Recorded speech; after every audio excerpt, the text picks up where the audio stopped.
ప్రభుత్వ private ITI కళాశాలలకు దరఖాస్తులు ఆహ్వానిస్తున్నట్లుగా ప్రభుత్వ ప్రైవేట్ ఐటీఐ కళాశాలల జిల్లా కన్వీనర్ టీవీ గిరి పేర్కొన్నారు. ఈరోజు ఆయన వాజ్య న్యూస్తో మాట్లాడారు. జూన్ 30వ తేదీ వరకు దరఖాస్తు చేసుకోవచ్చని చెప్పారు. ఐటీఐ కోర్సులు చదివిన వారికి అప్రెంటిస్ ఉద్యోగ అవకాశాలు కల్పించడం జరుగుతుందని అన్నారు. 10వ తరగతి పాస్ ఫెయిల్ అయిన అభ్యర్థులు కూడా కోర్సులు చేసుకోవచ్చని సూచించారు. జూలై 8వ తేదీన సర్టిఫికేట్ల పరిశీలన ఉంటుందని, 10వ తేదీ నుంచి కౌన్సిలింగ్ నిర్వహించడం జరుగుతుందని అన్నారు. ఆసక్తి గల వారు ఈ కోర్సుల్లో చేరాలని సూచించారు.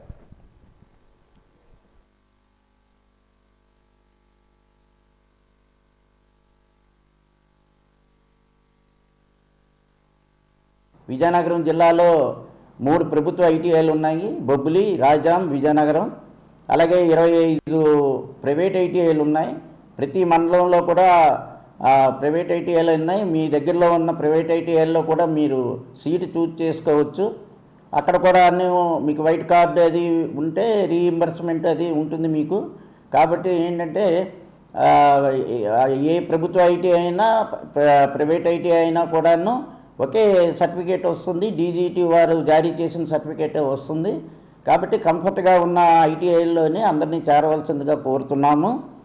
Next electrician, fitter, diesel mechanic, welder, sheet metal worker, carpenter, turner, machinist, draftsmen, civil వంటివి ట్రేడ్స్ ఉన్నాయి.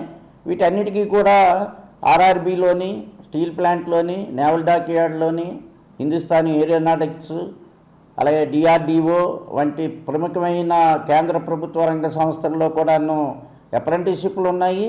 అలాగే ప్లేస్మెంట్లు కూడా ఉన్నాయి.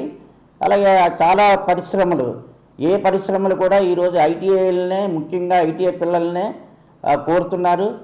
అందుగురించి ఏంటంటే ఇది మీ భవిష్యత్తుకి ఒక మంచి పునాది ఐటీఐలో జాయిన్ అవ్వడం. దీన్ని అందరూ కూడాను సద్వినియోగపరచుకోవాల్సిందిగా కోరుతున్నాను.